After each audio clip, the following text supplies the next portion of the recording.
Welcome back to Vanisful Plays. I am making this video as I have hit 100 subscribers today. That means you guys are awesome. Thank you so much. It's pretty customary to make a 100 subscriber video, and it's not really my thing, and I wasn't going to do it. And I'm like, you know what? So many people on my Facebook have been like, what game is that? Every time I post updates on Hyrule Warriors, like I'll make an update like, oh my god, look at this costume, it looks great. Actually, this is Link's Master Quest costume, so good example. So I figured I might as well do one while talking over some gameplay of Hyrule Warriors. This is actually a backtracking level right now. I need to get a flute, which you just get by beating random levels on the map. You get items that way, and Link is incredibly overpowered for it. But I always use him when going back and having to farm stuff because he has a weapon skill on this weapon that needs 25,000 kills to unlock. So you always want to play as him and try to rack those up when you are not beholden to playing as a specific character. Oftentimes a map will be like, play as this person to unlock this thing. And that's normally what you're doing, but since this is going back and trying to just get a candle, all I gotta do is beat it. So, other than how awesome you guys are, I suppose maybe we could explain some Hyrule Warriors. You can see up on the map where I'm moving around, there's a little red diamond to my left, and that's where this outpost captain is. Kill him, and you take the outpost, it turns blue, and now it will spawn your guys. It's basically how keeps work too. Like, you'll come in here and be like, oh look, it's a keep! And once you come in, you can see on the far right side it says Deku Tree, and that's the keep them in. I'm inside the Deku Tree. And it has a little health bar there, and as you kill things, the health bar goes down. Get it low enough, and the keep boss will spawn. There we go. Kill him, and it is now your keep! Oh my god! This is where the Fairy of Water is. Down in the very bottom left, the flashing keep of the map. So, okay. The map's up in the top right, but the very bottom left of the map. You can see that sometimes it flashes that blue circle inside that keep. And that means that if you try to go in there, you will take damage every second that you're in there. And you have to get the fairy that is the same color as that thing. So since it's a water barrier, you can tell by the icon, you had to go get the fairy of water. We're not going down there yet. Most of the danger comes from the stuff that's happening up in the top left. You can see there's thick blue circles with tiny blue circles inside them. That's my main guys. If you could see the second screen right now, it's Wizro, Cia, and Volga. They've got their own health bars. Oh hey, it's you. You will die.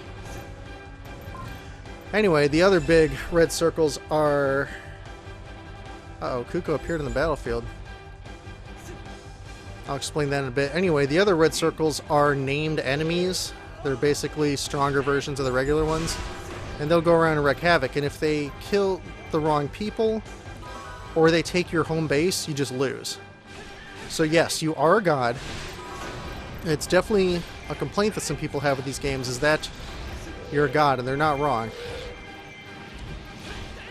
But it kind of plays like a good Superman game would, where it's not really about your health, it's about your friends and your teammates' health.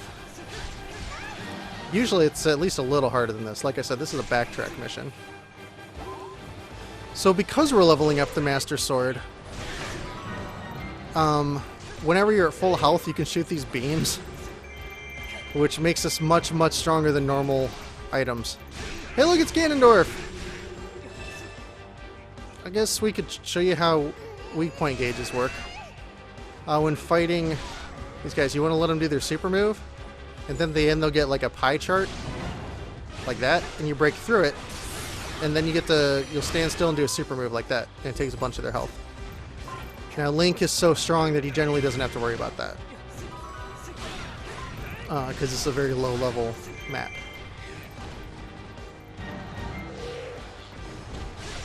Aw, you son of a biscuit. The problem is the Master Sword only does its special thing, when you're at full health, so he hit me and now it just does like a regular shot instead of the 3 blades at once shot that it normally did. Why is Sia fighting someone over here? Also, you need to die. Oh, that's who Sia was. Oh no, it was Wizro. Wizro was fighting him. Anyway, we'll come down here and take this outpost. These are raid captains that get sent out by keeps that you don't control. And they're not very strong. They're actually really weak. But they're really good at taking keeps and checkpoints. So you don't want to let them run around too much. And you gotta make sure you're managing the map and taking all the checkpoints and whatnot so they don't bite you in the butt when you're not looking. Oh, this is where we need the barrier of... There we go. Use the water fairy to break the barrier of water. And usually if there's a barrier, there's a health pot inside the barrier, since there's no way to clear a barrier without taking health. Oh yeah, I was going to explain Kuko. So there's that Kuko there. They follow you around. See, there it is. And they basically try to get hit. And if you do too much damage to them, they go into their classic Zelda rage thing, and a bunch of Kukos get mad at you and start getting angry. I suppose I could show the thing under my health. The thing under my health, you see the 3 yellow bars? That charges up by hitting enemies or collecting the yellow Triforce pieces. You can expend them to do whatever your person's super move is, so this is using one of my red bars.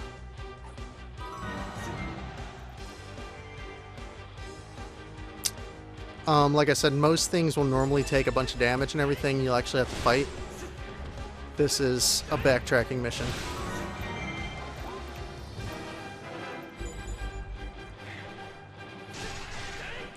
You can see up on the top right that one of the keeps is about to fall, one of my keeps.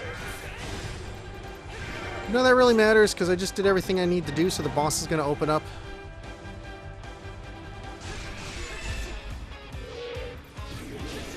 If you like this and you want to see like harder levels or just want to see how other people play, let me know.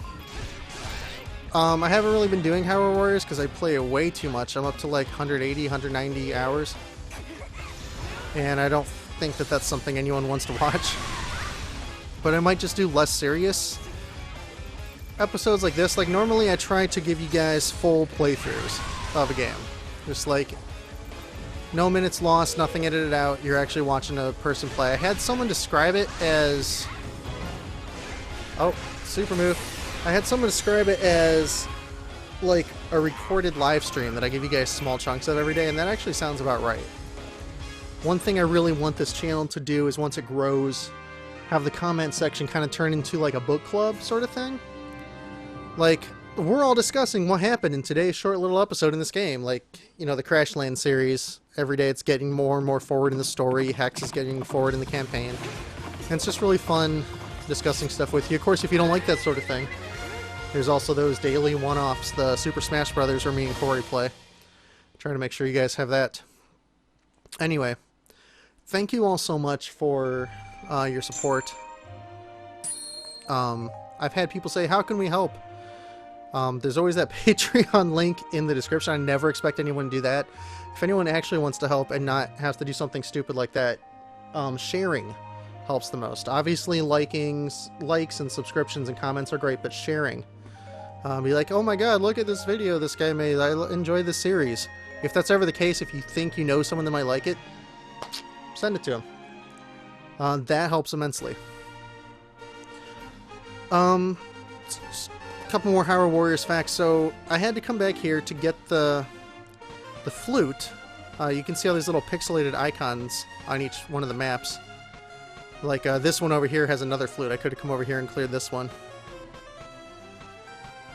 Anyway, you come here and you try to fight, and it's like, the enemies are hidden and must be revealed. So you have to come in. I've already used a compass. The compass makes those little sparks that you see on the left side appear. And anytime the enemies are hidden on the Master Quest map, which this is the Master Quest DLC, you have to use a flute on the sparkly bit, I think. Okay, good, it worked. And now I can actually play this level.